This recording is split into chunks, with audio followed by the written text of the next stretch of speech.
E aí, galera, direto de Nova York, eu sou a Amanda e estou iniciando o podcast Beyond Brasil, um canal de bate-papo e curiosidades sobre imigração, ou seja, sobre morar em outro país.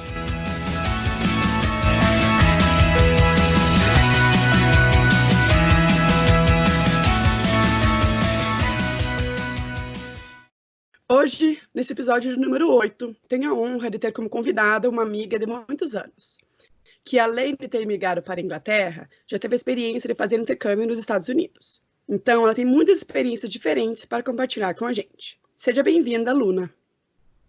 Obrigada, Mandoca, pelo convite. Imagina. Para iniciar nosso papo, você pode se apresentar, dizer de onde veio, onde está, quando que você foi e qualquer outra coisa que você gostaria de falar para começar nosso papo? Sim, então, eu sou de Curitiba, eu estudei com a Mandoca no Santa a vida toda. Hoje eu moro em Londres, vai fazer 7 anos, quase 8, na verdade. E eu vim em 2012. E eu tô super bem por aqui, super feliz, tranquila. Legal. Antes de focarmos na imigração, eu gostaria de saber um pouco mais sobre os intercâmbios que você fez ainda na adolescência. Você pode contar um pouco para a gente? Sim. Então, quando eu comecei direito, eu tinha acho que uns 17, 18 anos. No meu primeiro ano, nas férias de verão, eu peguei 3 meses e fiz meu primeiro intercâmbio para os Estados Unidos, para a Califórnia, e depois de 2 anos eu fiz o segundo intercâmbio também para os Estados Unidos, mas aí para a Pensilvânia. E foram 2 intercâmbios de 3 meses, fazia parte do Work and Study. Eu acho que é um programa que não tem mais, porque um primo meu queria fazer esse intercâmbio e eu passei para ele, mas aí ele disse que não estão fazendo mais. Isso foi o quê? 10, 13 anos atrás. Eu não sabia que não tinha mais esse programa. Pois parece que não, porque meu primo tentou pesquisar e a companhia em quem eu fui não existe mais também. Era B2W. Uhum. E a ideia era, basicamente, você trabalhava durante 3 meses, daí você tinha 2, 3 semanas que você podia viajar e conhecer o lugar. Mas enfim, era uma boa forma para quem não tem muito dinheiro para estudar fora, de poder ter a experiência de morar fora, de exercitar o inglês, de super melhorar o inglês e conseguir pagar, né? Então, você trabalhando lá, você conseguia pagar e aprender ao mesmo tempo. Com certeza é uma boa opção, né? Sim, e para mim era maravilhoso, porque na verdade você podia escolher qual tipo de... Bom, primeiro você podia... Eu sabia que eu queria ir para a Califórnia e que eu queria conhecer o oeste dos Estados Unidos e o leste dos Estados Unidos. Então, por isso que a primeira vez eu fui para a Califórnia, a segunda vez eu fui para a Pensilvânia. Uhum. E aí, como eu gosto de adrenalina, pouco, eu fui trabalhar numa estação de esqui, então eu podia fazer snowboard pra caramba, quase todas as noites, principalmente em Camelback, que era na Pensilvânia. Então deu para praticar bastante esporte. Foi bem legal. Super recomendo. Não sei se eles estão fazendo mais, espero que seja. Super recomendo, mas não sei se Espero que estejam fazendo isso. Como você fez seus intercâmbios nos Estados Unidos, você chegou a pensar em migrar para cá? Então, eu amei tanto, eu fiz amigos para a vida, que eu converso com eles até hoje, principalmente na Califórnia. E aí eu pensei em migrar, quando eu me formei em Direito, eu estava fazendo pós e eu cheguei a aplicar, não cheguei a aplicar, mas eu estava pesquisando 10 universidades nos Estados Unidos que tivessem direito ambiental ou que tivessem direito e que também tivesse alguma coisa ligada à atuação. Enquanto eu estava fazendo isso, aí surgiu a oportunidade de eu trabalhar... Não, de eu estudar em Londres. E aí, o resto virou história. Nunca mais voltei a ver. Não olhou para trás. Não olhei. Em uma outra conversa anterior aqui no podcast, eu conversei com o Wellington e ele também fez intercâmbio antes de migrar. E eu perguntei para ele quais as maiores diferenças entre fazer intercâmbio e migrar. E agora eu gostaria de saber de você, na sua opinião, O que muda mais quando você faz intercâmbio comparado a quando você imigra? Então, eu acho que fazer a mala, com certeza, é bem diferente. Essa acho que talvez foi o que me pegou mais, porque quando, né, fazer a mala para 3 meses, que você vai voltar, é uma malinha. Agora, quando eu fui para Londres, quando surgiu a oportunidade de estudar em Londres, eu sabia que eu ia ficar pelo menos 2 anos. E quem faz uma mala para 2 anos, faz uma mala para a vida, né? Se você vai ficar 2 anos fora, já é. E fazer essa mala, que é tipo, meio que dar tchau para todo o resto, dizer é isso que eu preciso para a vida, foi significativo, eu acho. Mas fora isso, para te dizer bem a verdade, eu sou bem prendida como pessoa. Então, para mim, mesmo quando eu fui fazer o meu intercâmbio dos 3 meses, eu senti a diferença de vários amigos meus. Eu tinha uma amigona minha que não ficou 3 meses, ela voltou aí, que ela não aguentou o frio, achou difícil, não conseguiu se adaptar muito bem. E eu não sei, eu nem chorei assim de saudade. Não porque eu não tenho sentimento, eu amo minha família muito. Converso com minha mãe todos os dias. Mas, eu acho que eu sempre pensei já em morar fora. Sempre tinha isso. Acho que na minha... tinha isso. Mas, fora isso, para mim, acho que a palavra imigrar tinha uma conotação para mim muito mais forte do que hoje, né? Depois que eu refleti, eu fiz, na verdade, um workshop, que eu até te falei antes. Ano passado eu fiz um workshop de atuação que era relacionado à imigração. E foi bem interessante, foi bem interessante tentar pesquisar os meus antepassados, meus tataravós italianos que foram para o Brasil e o que leva as pessoas a imigrarem. E para mim sempre tinha imigrar a conotação a sair de uma vida muito difícil para uma vida melhor, de condições terríveis que talvez estivesse na terra anterior. E para mim eu não fugi de nada, eu não saí de uma condição terrível. Eu sempre tive uma boa vida no Brasil. Eu só tive uma oportunidade maravilhosa de morar fora, estudar fora, e eu aproveitei. Então, eu acho que isso para mim, eu acho que é o outro fator que eu nunca pensei que eu imigrei, é que eu nunca tive a decisão, eu vou para nunca mais voltar, sabe? Sempre foi, eu vou estudar 2 anos, eu penso que eu vou ficar depois, mas eu tô livre, eu sei que eu posso voltar, né? Eu não tô indo ilegal, eu sei que eu tenho facilidade de ir e vir, né? E se der, eu fico, se não der, não fico. Se eu ficar 2 anos, 5 anos, 7 anos, 10 anos. Então, acho que... E como eu não fui com família também, eu sempre fui... Eu sou sozinha, eu nunca pensei nessa palavra, imigrar. Mas eu me mudei. No momento estou em Londres. Amanhã posso estar na Itália, sei lá. Não, mas eu acho que a palavra imigração tem uma conotação muito mais pesada do que realmente é, talvez. Ou talvez até um preconceito em cima da palavra, não necessariamente do imigrar em si, né? Até sobre isso eu estava falando com meu marido outro dia sobre podcast, né, tal. Eu falei, eu tô divulgando e tipo, não tá atingindo o número de pessoas que eu achei que iria ou que eu gostaria para até ajudar mais pessoas, né? E daí ele falou, talvez se você não usar a palavra imigração e você usar mudar para outro país, talvez seja um pouco melhor. E ele não é nem brasileiro nem nada, mas até ele pensou nisso, assim, que talvez o peso da palavra imigração seja uma coisa que esteja afastando as pessoas do podcast, entendeu? Então, e me fez pensar nisso tudo, agora que você falou, eu lembrei disso, porque realmente tem um peso essa palavra, mas não necessariamente reflete o que realmente é, né? Exatamente, não é nada mais do que mudar e realmente morar fora, né? Sim. Não precisa ter essa conotação. Fato é que eu imigrei, eu tô morando aqui já faz 7 anos, 8 anos. Sim, com certeza. E sobre imigrar para a Inglaterra, como foi o processo de decisão, de documentação e de mudança? Eu fiz uma audição para a escola que se chama East 15, aqui em Londres. Eles foram para o Brasil e eles estavam fazendo esse teste lá. E uma amiga minha, que também era atriz de Curitiba, me falou, Luna, eles estão fazendo esse teste em São Paulo. Vá, faça. E eu tinha que fazer uma audição em inglês, um monólogo em Shakespeare, um monólogo contemporâneo. E fui para São Paulo, fiz o teste, aí voltei, passei, e aí fui. Aí em setembro tinha que estar em Londres, setembro de 2012. Então eu eu cheguei, daí foram 2 anos estudando, e aí eu tinha, então, visto de estudante para ficar aqui 2 anos. Mas aí a minha mãe já tinha aplicado para a cidadania italiana no Brasil, só que demora um século para sair, então ela resolveu ir para a Itália com meu irmão, e aí eles agilizaram tudo pela Itália.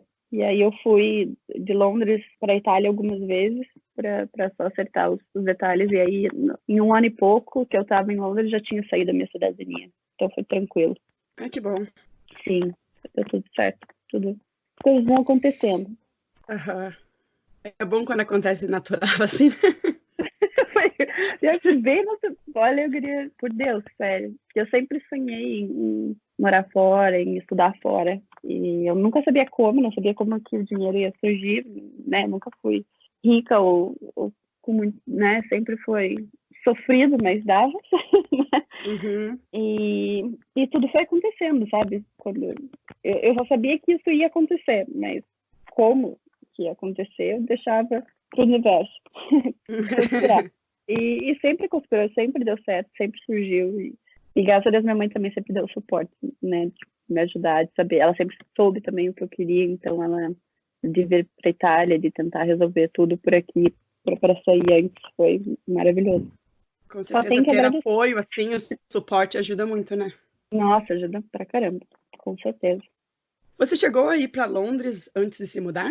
Não, foi direto. Na verdade, eu nunca tinha pensado em Londres. Eu tinha pensado nos Estados Unidos. Acho que até porque eu cresci influenciada muito pela cultura americana, né? Eu sempre assisti série americana, música americana, musicais americanos, tudo era sempre. Mas o livro que eu amava era Harry Potter.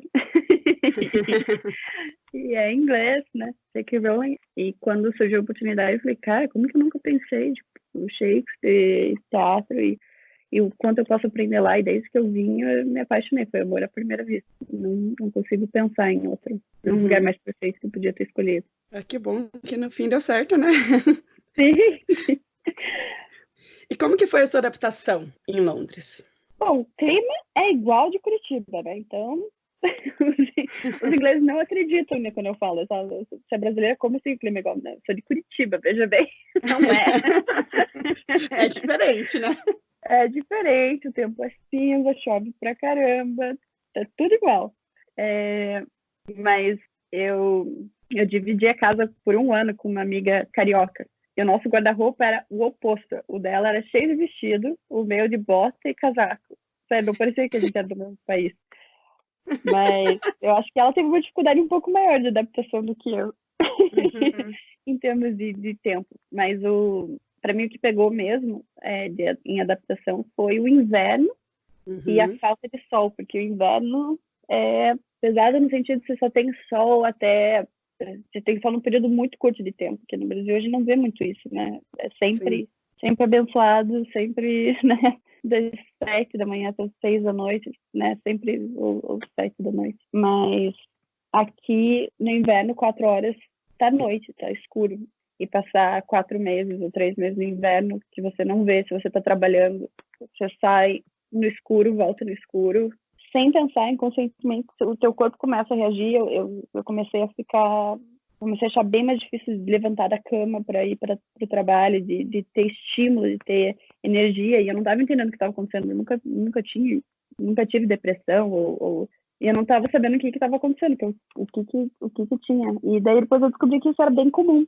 E é uma condição justo pela falta do sol. E eles têm lâmpada que na tecnologia artificial para tentar ajudar a estimular o cérebro para acordar de manhã, para ter os estímulos que que a luz oferece.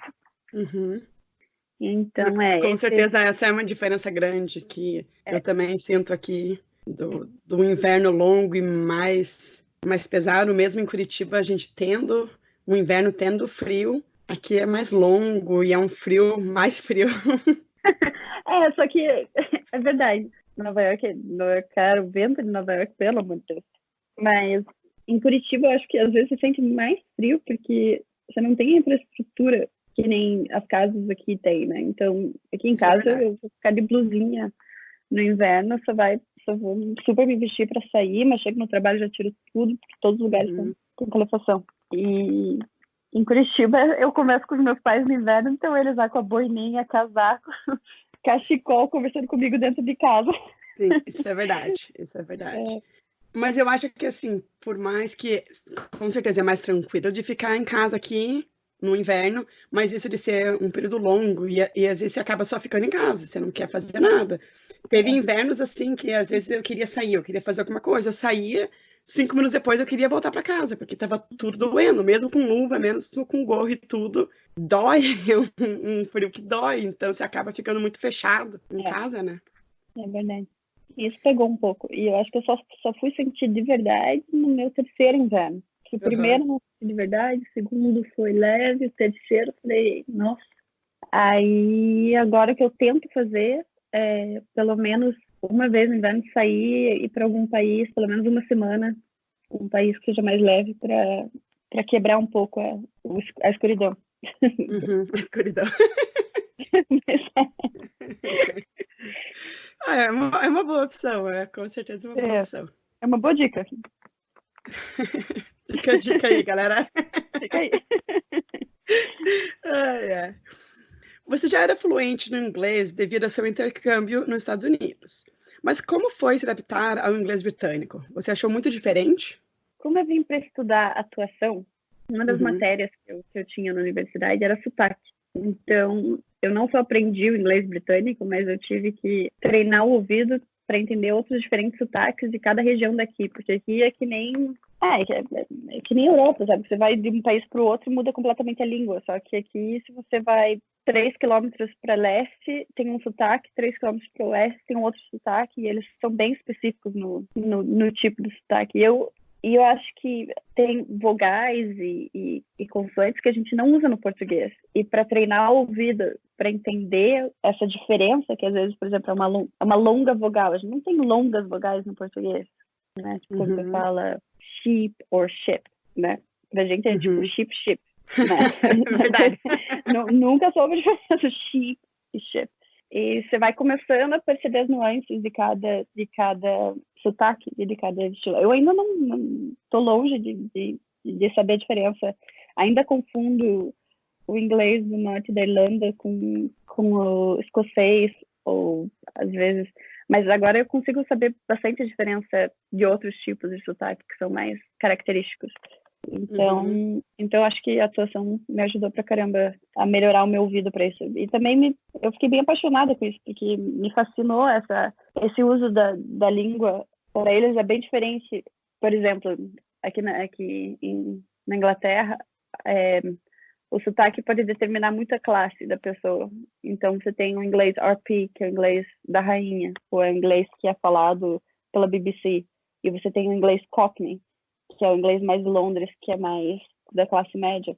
E se você falar no inglês da rainha, as pessoas vão te olhar diferente e vão falar, por que você está falando esse inglês? Você não é royalty, por que você está falando assim? Eles vão te olhar diferente. Então, é bem interessante estudar isso e saber a diferença. Nossa, é um monte de coisa que eu nem imaginava, é bem interessante mesmo. É um mundo à parte, mas é legal. Que bom. Como que é a relação dos ingleses com o imigrante? Imagino que cada lugar tem uma característica diferente em relação a isso. E fiquei curiosa para saber como é aí. Isso vai gerar um podcast inteiro só sobre o tema, eu acho. O Brexit. Tá, né? Então, o que só se falava antes do coronavírus era só Brexit. A gente ouviu o Brexit, acho que por um ano inteiro, só sobre o Brexit. É difícil, né, guria? Eu não achava que eles não eram tão contra imigrantes até sair o resultado da votação que fizeram. E me chocou pra caramba, mas ao mesmo tempo você vê que isso são em áreas mais rurais da Inglaterra, ou são áreas que as pessoas têm menos... que é o mesmo que acho que acontece em outros países, né? Onde as pessoas são mais extremas. Em Londres não é. Em Londres eu acho que é super... Você vê isso até pelo resultado das eleições. As pessoas são muito mais... É um lugar muito... A diversidade é monstra, né? Então, tem pessoas do mundo inteiro em Londres. Mas agora, quando você vai mais para mais para as regiões do interior. Daí você vê pessoas que são mais radicais. Eu tenho uma amiga aqui que ela chegou a escutar de um inglês quando estava pegando o ônibus, falando: você não sente vergonha de estar tomando o lugar de um inglês, tá roubando o lugar de um inglês que eu trabalho. Então, é duro. O que você responde, né? Tem tantas, Sim. né? É difícil, mas tem. Acho que em todos os lugares tem. É só... depende, acho que para onde você vai. Uhum. Eu acho que depende do lugar. Talvez Londres seja que nem Nova York, que tem gente do mundo inteiro e acaba sendo uma coisa natural. Mas aqui também, se você vai para outras regiões, não é tão aceito assim, né? Sim. É a diferença cultural mesmo. Você vê claramente isso, né? Quando você vai... Eu fiz o tour com a peça pelo meio dos Estados Unidos ano passado. E você vê isso até nas pessoas quando saem da peça, vêm conversar com você. A cabeça, né, o jeito de pensar sobre isso é diferente, né? Uhum. Diferente cultura, de fato. Sim, sim, com certeza. Hoje, depois de todas as experiências que você já teve, você migraria de novo? Com certeza. Eu não me arrependo de nenhuma decisão. Eu faria 1000 vezes, certeza. E sobre voltar para o Brasil, você pensa sobre isso? Não penso, mas eu vou onde que o trabalho tiver. Então, se surgir uma super oportunidade no Brasil, por que não? Uhum. Estou aberto, mas não... Eu estou feliz aqui, por enquanto. Que bom. É bom estar aberto a possibilidades, mas também estar aproveitando o que está acontecendo agora, né? Sim, sim. Por enquanto tá perfeito. Vamos ver como que vai ser com esse Brexit também, né? Como a relação, como que vai ser o trabalho mesmo dentro de atuação. Você vai fechar mais as portas para fora. Tem que Uhum. esperar e ver quais são as consequências dessa decisão. Uhum. Sim. Para você, quais são os pontos positivos e negativos de imigrar e morar aí? Você pode fazer tipo um top 3 e um bottom 3? Então, top 3 com certeza, qualidade de vida. Aqui eu tenho uma segurança enorme de ir e vir. Eu caminho sozinha, né? Eu vou e volto do trabalho, não seja lá que horas for. Eu posso andar às 2 horas da manhã sozinha, 20 minutos, né? 30 minutos, eu nunca passei medo nenhum. Saúde, o Sistema Uhum. Nacional de Saúde aqui é maravilhoso. Então, o que você paga imposto, você vê o imposto sendo utilizado para aquilo. Então, eu não tenho que reclamar. É maravilhoso. O Sistema Nacional de Saúde, eu vou no seu GP, que é o General Practitioner, é o médico geral, e você vai primeiro nele, e se ele vê que tem alguma coisa que precisa ver, aí ele vai te mandar para outra pessoa. É bem menos hipocondríaco, assim, sabe, tá com um probleminha, vai ver direto naquele médico o que é, que é específico.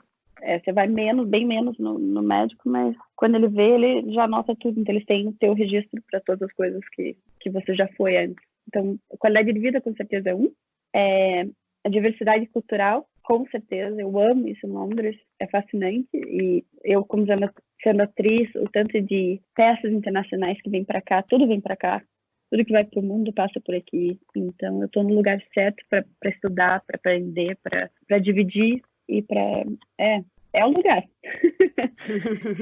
E terceiro, acho que seria liberdade mesmo. Eu acho que a liberdade, por conta da qualidade de vida e dessa diversidade, você se sente muito mais livre para ser quem você é, eu acho, do que em outros lugares. Que legal. O fato ruim, acho que é o tempo, com certeza. Podia escolher um lugar mais, né, ensolarado. Praia, eu amo praia, eu sinto muita falta aqui. As praias aqui, a maioria são de pedra, até tem areia, mas umas de areia, mas são mais longe. E aí você não tem água fria, você não tem muito sol, tem bastante vento, Uhum. então não é o ideal. E o outro fator é família, né? Eu sinto saudades da família, claro. Agora eu tenho uma sobrinha afilhada e você quer acompanhar o crescimento e é só pelo FaceTime. Graças a Deus que tem tecnologia, pelo menos, então você não sente tanto, né? Eu converso, minha mãe mesmo disse, a gente conversa muito mais agora quando você é longe do que quando você estava aqui. Porque quando eu estava em Curitiba, você ficava mais no quarto, conversava, saía, né? Mal falava. Agora eu arrumo um tempo e sempre converso, divido, Sim. então Minha mãe fala a mesma coisa. É. Ajuda pra caramba.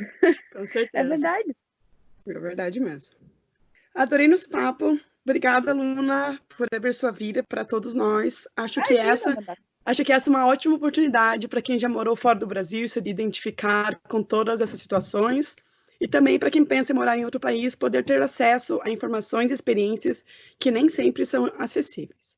Você gostaria de falar mais alguma coisa para finalizar? Só que cada um tem um caminho, siga o seu. Você tem um sonho, não desista do seu.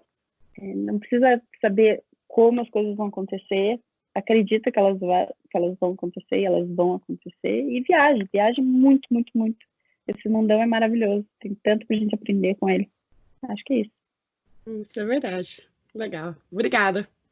Imagina. Obrigada, Emanuel. Obrigada a todos que ouviram e ficaram com a gente até o fim. Espero que a gente possa estar juntos de novo nos próximos episódios. E você que está ouvindo também pode participar. Se você tiver alguma pergunta para mim ou curiosidades sobre como é morar fora do Brasil, me envie suas dúvidas e irei adicionar ao canal. E quem sabe sua questão não aparece no próximo episódio? E para ficarem sempre atualizados em tudo que rola no podcast, se inscrevam no canal e me sigam nas redes sociais. Instagram e Facebook page Podcast Beyond Brasil, Twitter @BeyondBRPodcast. E não esqueçam que além de poder ouvir em todas as plataformas de podcast, você ainda pode ouvir pelo canal do YouTube Beyond Brasil. Valeu e até a próxima!